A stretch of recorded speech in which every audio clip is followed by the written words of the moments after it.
I did it. Oh.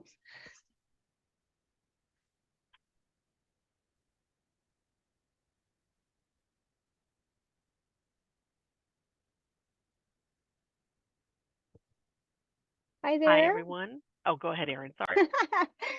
We can do rock, paper, scissors for who gets to start. I just wanted to say hello from the Broadband Office, and we're going to give it just a couple of minutes as folks are joining us for today's conversation. Thank you so much for being here, and we're going to give it probably about 2 more minutes just before we get started. Most people, it looks like, our names I recognize, but just in case you're new with us today, please be mindful of the Q&A box down in the panel on the bottom. We can use that to ask questions throughout the webinar, and then we will get started shortly. Thanks so much.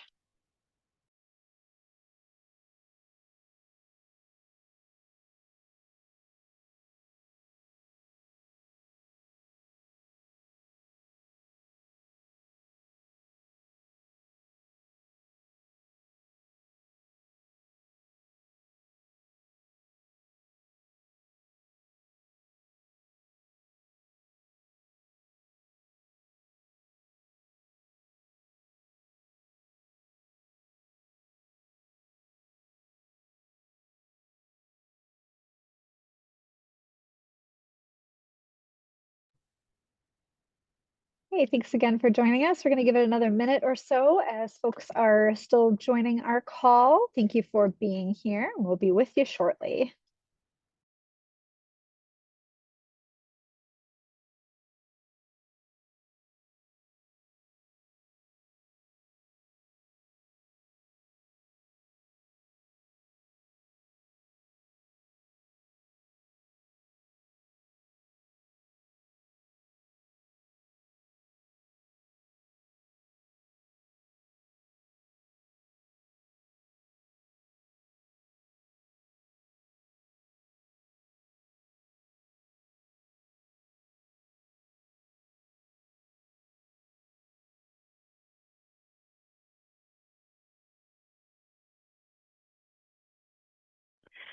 Okay, our special guest is here. Crystal is now here, so we can start things. She's the expert. Thanks, everyone, for joining us today for our nonprofit roundtable. We've got Crystal and Perla and Jamie here today, in addition to Erin. I am Kelly, the Community Engagement Manager. Thanks again for being here, for taking time. And today, Crystal is going to lead the webinar, and she's going to share a presentation, and then she'll discuss some common trends in the inbox and questions that we've been getting. And then we'll also have Q&A. So you can plug your questions in at any time into the Q&A at the bottom or the chat. You can also raise your hand. And then we will definitely make time for that toward the end. All right, Crystal, I'll turn it over to you. Thank you. Okay, so this is going to be very similar to last time. I'm going to be talking through the challenge process portal. There's been a couple of updates, so I'll be introducing some of those updates. Oops.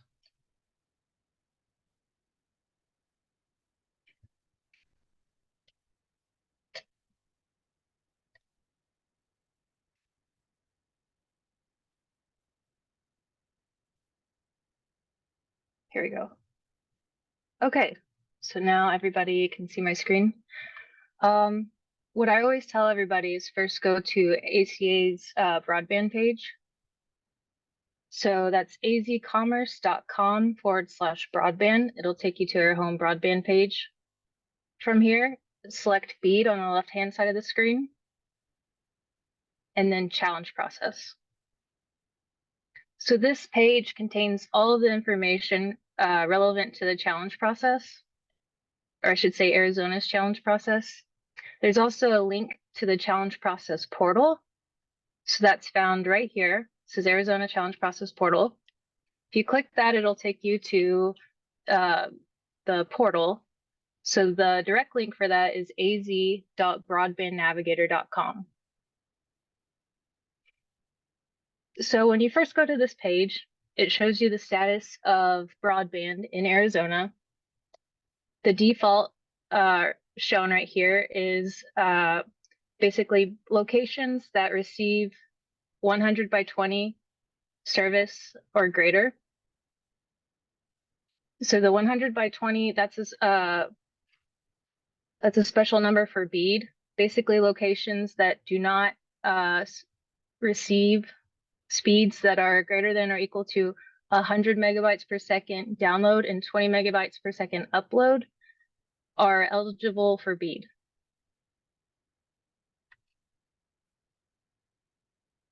Okay, so there's also a couple of other ways you can look at this data. There's also a way to look at coverage that's at 25 by 3 or the number of providers. When I click on these different tabs, you see that this information on the left-hand side of the screen changes. This is the scale for that information. Also note the default right here shows the different county boundaries. But if I'm interested in other types of boundaries, I can click this drop down right here.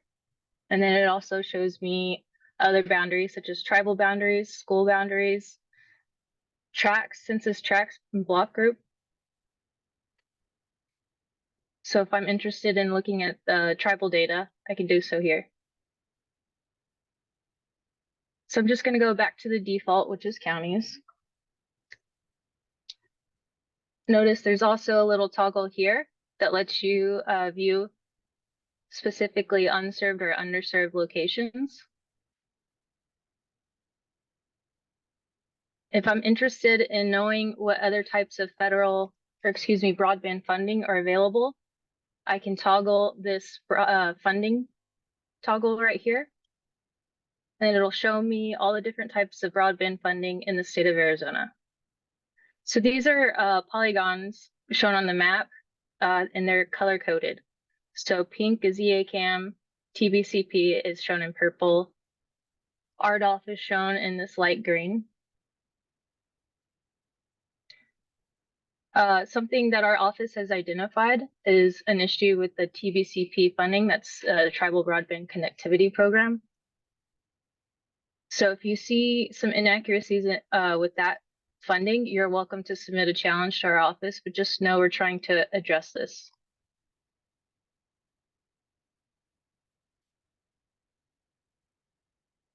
If you're interested in finding more of these federal programs, for example, if you are uncertain of what RDOF is and you'd like to know more about it, you can go to the help section.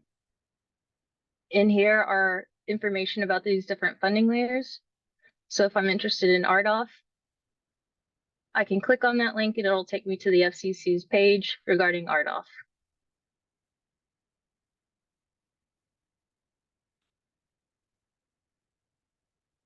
Okay, so notice, I'm going to turn this funding toggle off, but notice when I'm clicking on these different boundaries, the information in the broadband and digital equity indicators table changes. This information right here is fed from the US Census Bureau's American Community Survey data. And there's different pieces of data that I can look at. I can look at coverage, speed, subscription, income, race, and age. So if you're interested in knowing more about that data, oh, and you can also view the numeric format if you toggle on this data part.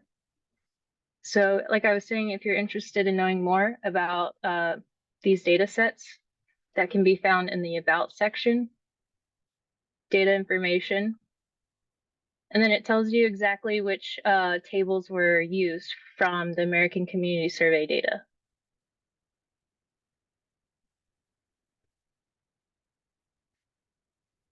So you can also view individual address information. If you're wanting to know the broadband status of a specific location, you can search for the address here. So I'll just search for ACA's address, click the drop down.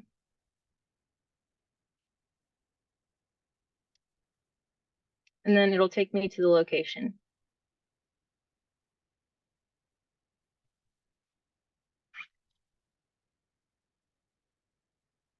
So notice it took me to a different address. If your address isn't listed here, it could be that it's not a broadband serviceable location, or it could be an error with the search bar. So if that happens, we just ask that you manually go to the address using the map and then click on the BSL you're interested in. So once I've clicked on a BSL, broadband serviceable location, I see this information here, update. This is the availability information for this BSL. All of this information is fed directly from the FCC's website. So we see the different providers for this location, and we see the different speeds offered and technology. If you don't see the provider, your provider here, it could be for a number of reasons. Either the provider does not offer a reliable technology. Reliable technologies are cable, copper, fiber, licensed fixed wireless, and licensed by rural fixed wireless. So for example, satellite is not considered a reliable technology by NTIA, and you will not see it on this map. That's because it's not applicable to challenge it. We also see broadband funding information here. So under broadband funding, you'll see the type of fund available here. So here it shows Tribal Broadband Connectivity Program, and often you'll see the provider. So this is the awardee. So for example, if I go to an area that receives RDOF, I can select that BSL, and it'll tell me who this provider is that was awarded RDOF funding. So anybody can come into this map and do what I just did. Anybody is able to take a speed test or report a service issue. You do not have to be a registered user or a challenger to do either of these, take a speed test or report a service issue. So you do not have to be a challenger. You do not have to register for this portal in order to submit either of these issues. So submitting a speed test, if I want to submit a speed test for my home, I can search for my address, or I can navigate the map and find my home. So once I've selected that BSL, I'll select take a speed test. So then it'll give you a couple of options. If any of these apply, you'll go ahead and select them. So if you're on a VPN, if you're on a mobile or wireless network, or if you're currently using your network for gaming and streaming videos, select these if they apply. If not, you can go ahead and proceed. Still press go, and then it'll start collecting information for the speed test. When you do a speed test through the portal, you do not have to record any of this information. The portal automatically records all of it. So it's going to collect your download and upload speeds, and it's also going to collect your latency here. The latency is equivalent to ping. So it might take a while to collect all this information. If my speeds are not adequate, or if my latency does not meet the threshold, it'll take me to this next page here. So for this demonstration, we're going to show you what it's like to complete this information. So you'll just start, you'll fill in your information here. You want to make sure that you use an email that you check regularly. What the portal does is it's going to remind you to take additional speed tests. So in order to have a valid speed test challenge, you need 3 speed tests. I'm also going to put the provider that I subscribe to and what plan I subscribe to.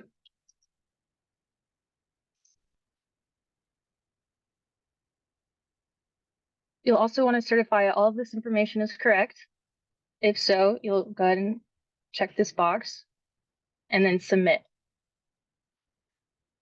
Like I said, the portal will send you a reminder to take a consecutive speed test. It doesn't matter what day you choose to take the speed test or what time, as long as 3 speed tests are taken before the last day to challenge. So anybody can also report a service issue. For example, if I subscribe to a provider that has a data cap, I can report that here.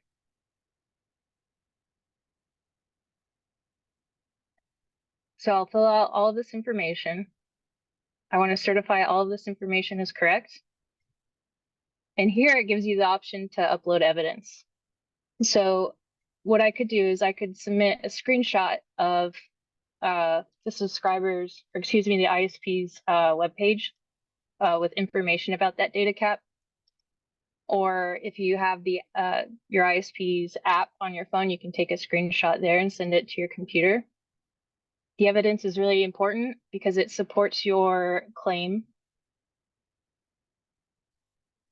So once you've done that, you can submit your evidence here, and then it reports that service issue. So just again, to reiterate, you do not have to be a registered user to do any of those functions. Take a speed test or report a service issue. However, if you want to submit challenges, you do need to be a registered user. So in order to register for an account, I'll go to sign in and request a new account. Here you'll fill out all this information, and then you'll also use the drop down to identify which category you belong to. So that permissible challengers are local and tribal government, nonprofit organizations, or broadband service providers. There's also a drop down for the organization. So you can select your organization if you see it here. If not, you can go to other and type your organization here.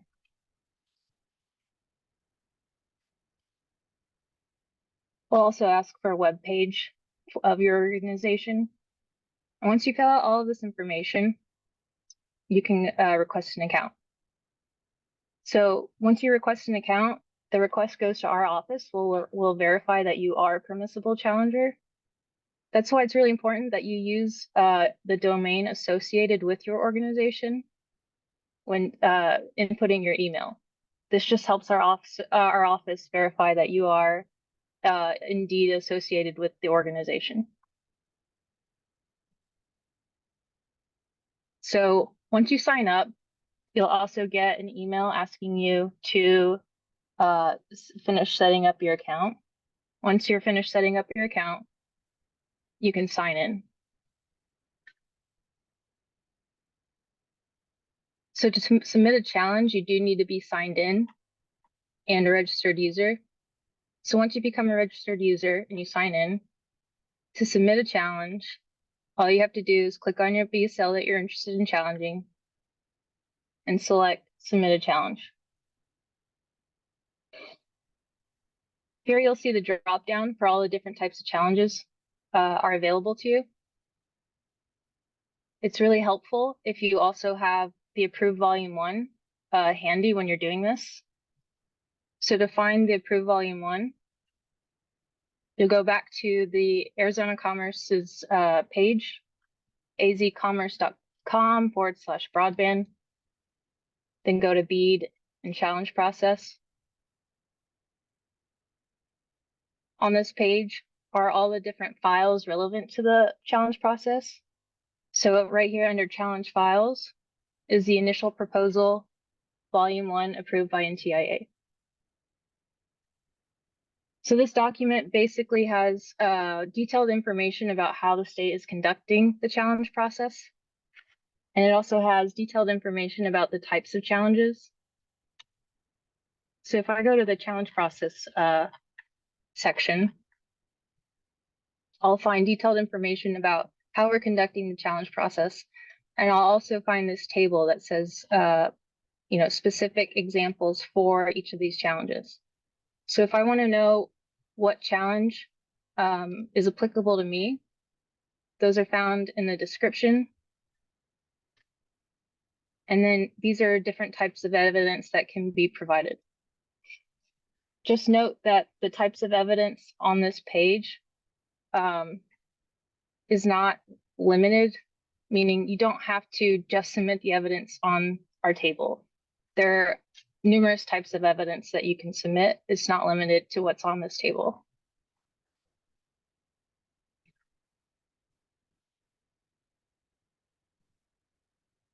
Oh.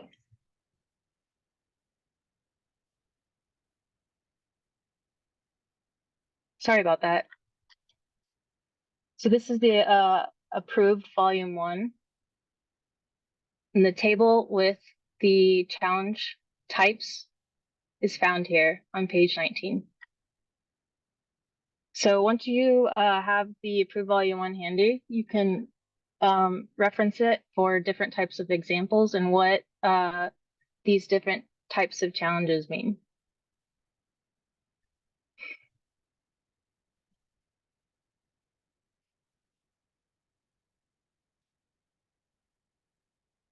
Okay, so back at the challenge portal.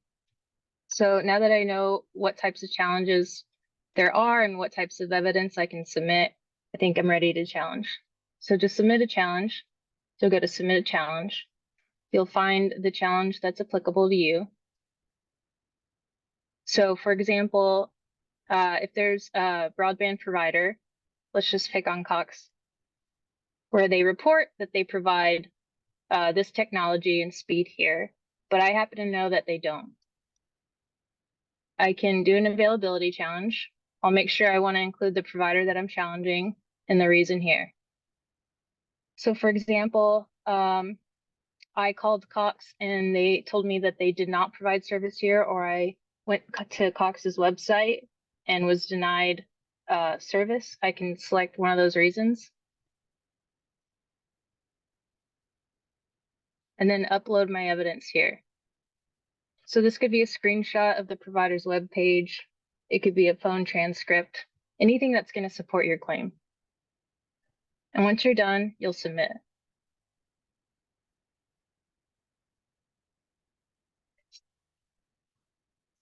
So that's how you submit a challenge. There's also something called a bulk challenge. This is really only applicable to a certain type of challenge. To submit a bulk challenge, I'll go to this little pencil icon and select the locations that I'm interested in, submit challenge, and the type of challenge. This is really only applicable for enforceable commitments or planned service challenges.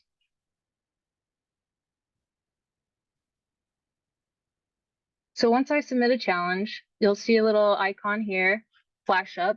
It'll tell you that challenge was submitted successfully. Once my organization starts sending challenges, you'll be able to review the status of that challenge here on the dashboard. There's also a couple of other different dashboards.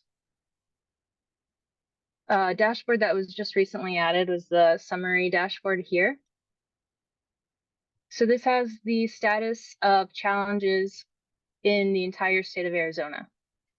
So right here, it says the number of challenges that were created for all of Arizona. And once our office starts approving challenges, you'll see the number of awaiting rebuttals update here, and then the number of completed challenges here. Just note that we're aware that this information right here is incorrect. The rebuttal period ends 15 days after notification of challenge, not 30 days. And the challenge process ends, meaning the last day to submit a challenge is May 14th.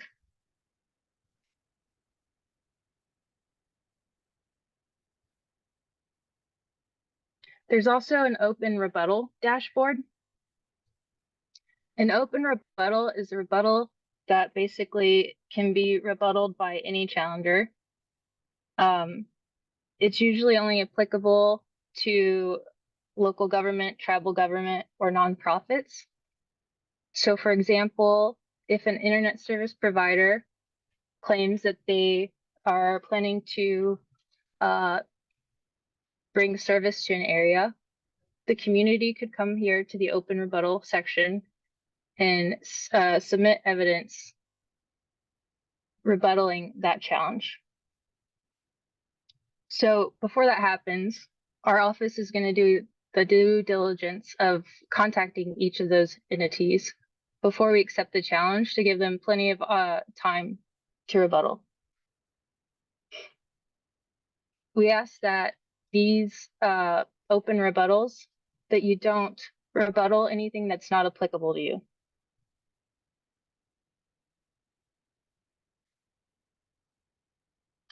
Okay, so I've covered the different dashboards. I think that's pretty much all I intended on showing.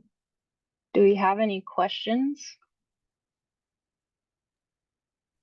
There are none yet in the chat or in the Q&A. So we can keep moving forward. But if there are questions from the group, definitely put those in the chat. I think you can raise your hand as well, or in the Q&A. We'd love to hear any questions. Keep them coming.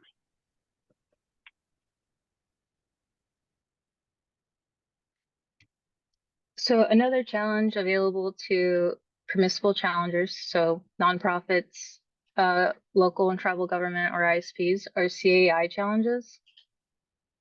So our office basically identified what we believed were CAIs before we submitted Volume 1 to NTIA. So that list of CAIs can be found on our website here. If you click on this, it will download the list of CAIs that our office identified in an Excel spreadsheet. You can review that list, or you can review the map and find locations that you believe should be CAIs but are not shown here. So let's pretend that this location right here should also be a CAI. If I want to make that challenge, I'll go to Submit Challenge. Location is a community anchor institution. So there's a couple of different types of CAIs that we've identified. Real quick, I think it's really important that everybody know what the definition of a CAI is. So if you're unsure what a CAI is,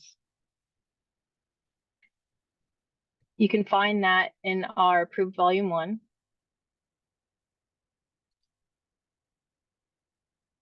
If I go to the CAI section, it'll tell you what the definition of a CAI is. So a CAI can be any of these categories: school, library, health clinic, health center, hospital, public safety entity, public housing organization. It can be any of these categories, but the definition of that is a community support organization, or excuse me, a location that facilitates the use of broadband service by vulnerable populations. So if your CAI falls under one of these categories, you can enter in that information in the challenge portal. If your CAI doesn't fall under one of these specific categories, or it's maybe not as evident that it does fall under one of those categories, you can still submit that claim to our office using the Broadband Navigator. What you'll do is you'll also include information about how this location meets our definition of what a CAI is. And again, the definition of a CAI is found in our initial proposal.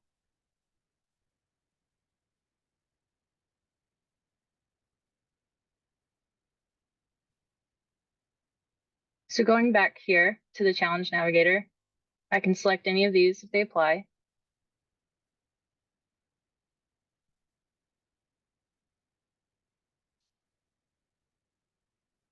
And type, excuse me, what the current download speeds are. If you don't know, that's okay. But the reason that this is important is because CAIs are considered served if they receive 1 gigabyte service symmetrical, so 1000 megabytes per second upload and download speeds.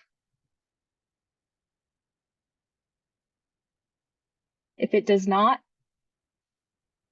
then it's eligible to receive BEAD funding. It's also important to note that priority locations are unserved and underserved locations. And if there's any available funding left over, those will be used for CAIs.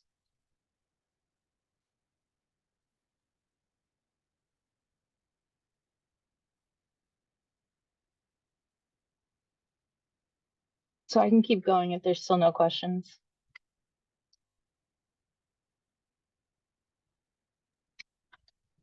So, like I said, the list of community anchor institutions are on our website right here. You can download that entire file and check that file to see if it's consistent with the CAIs that you've identified in your community.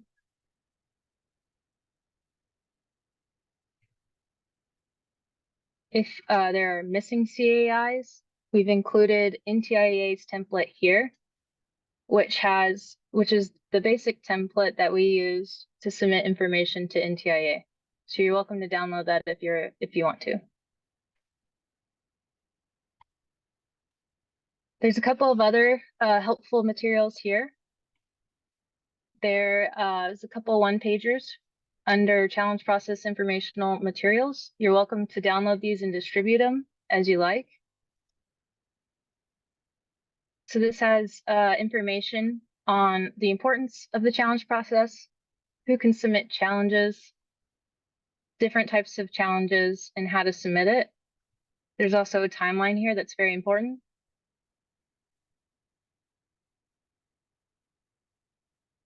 You can also distribute this one-pager on how to submit a speed test. So if you have community members that are interested in participating, remember they can do so without having to register for user access. And the steps to do so are here.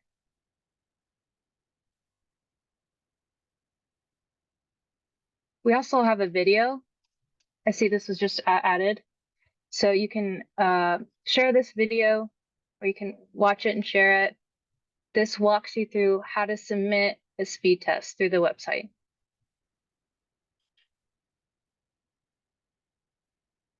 There's also information on how to report a service issue and an overview of what an area and MDU challenge is.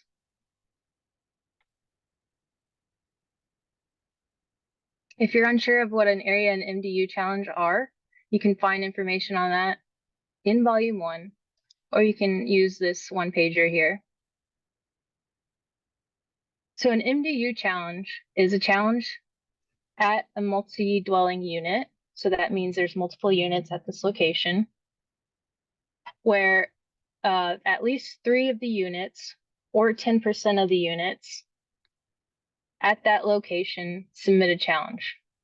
If that threshold is met, it means a challenge is triggered for that entire MDU.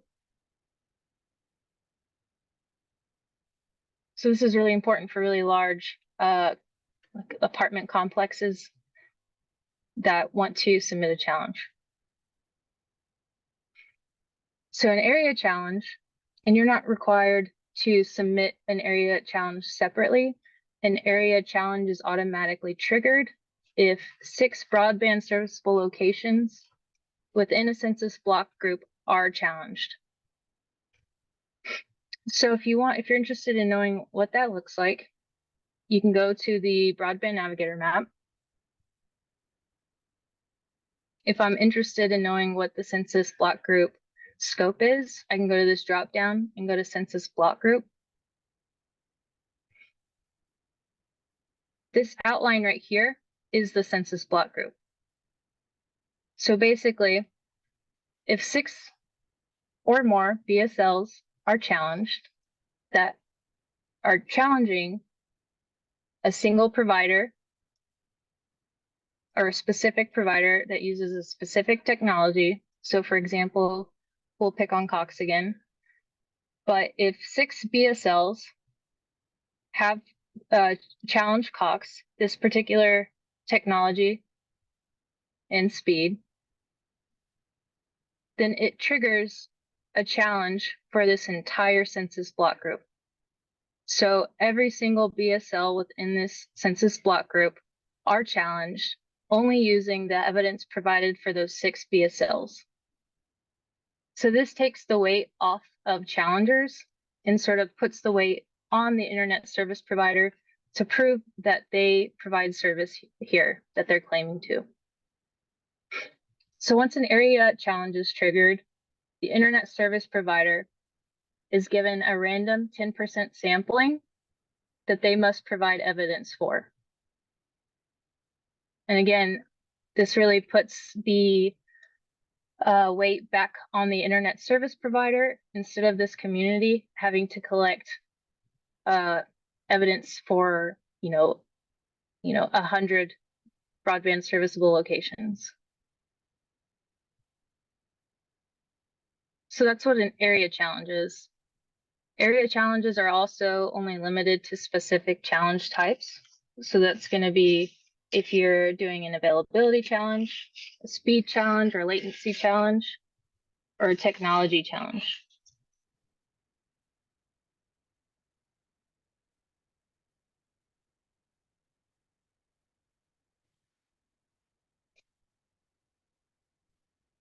You can also find that table listed in volume 1 here. If you click on this link, it'll take you to this table, the same table that's listed in volume 1. And this is sort of a quick reference for that same information that has types of challenge, description of what that challenge is, and specific examples of evidence that can be submitted for that challenge. And just as a reminder, evidence that can be submitted for a challenge is not limited to what's on this table. These are just different examples.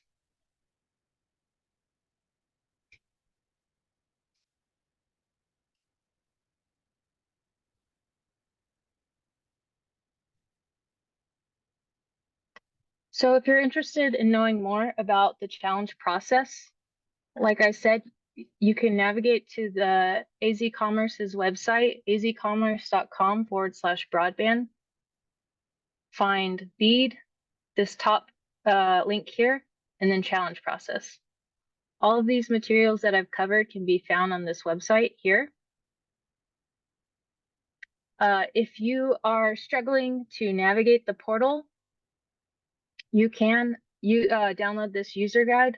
This is a very technical user guide on how to navigate the portal. If you still have questions or need assistance regarding the challenge process, you're more than welcome to contact our office at broadband@azcommerce.com, or you can schedule office hours. So to schedule office hours, you'll scroll to the bottom of this page and you can reserve 30 minutes with us to go over your questions, and we can also help you with any portal issues, or if you have general questions about the challenge process.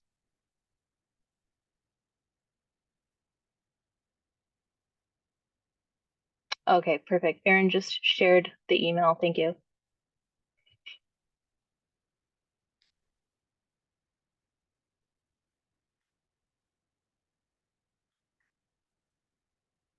So that's all I planned on covering. I know that's a lot of information to go over. So these roundtables are recorded and you can reference them again anytime. They're going to sit on this link here, content library. And this is where all the recordings are housed. So once this roundtable is complete, you'll see the recording saved here.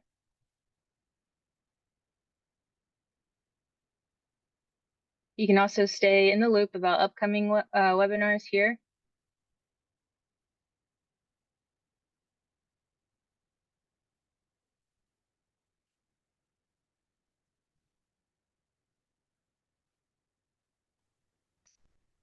Okay. If there's no questions, I'll let you drive, Kelly. All right. Well, there don't seem to be any questions at this point. So definitely plug those in the chat, stick them in the Q&A, raise your hand. At this point, there are 5 people in the webinar. So if anyone has questions, now's your time. Otherwise, the updates from us are done, so you can feel free to drop off. And we will see you next time. We will be updating our website with next month's, got distracted there. Things started flashing. With next month's links, probably in the next week or 2, we will get those updated. So we've set those dates and we'll get those links up on the website. But I think there might be a question. Oh, chat is disabled. Thanks, Elena. So that's why no one's been putting anything in the chat, which is fine. But any questions can definitely go in that Q&A. So I think at this point, we're going to call it. Still time to put a question in that Q&A if you'd like to. Otherwise, we will drop off. Thanks for joining us today. We'll see you next month or via email. Thanks, everybody.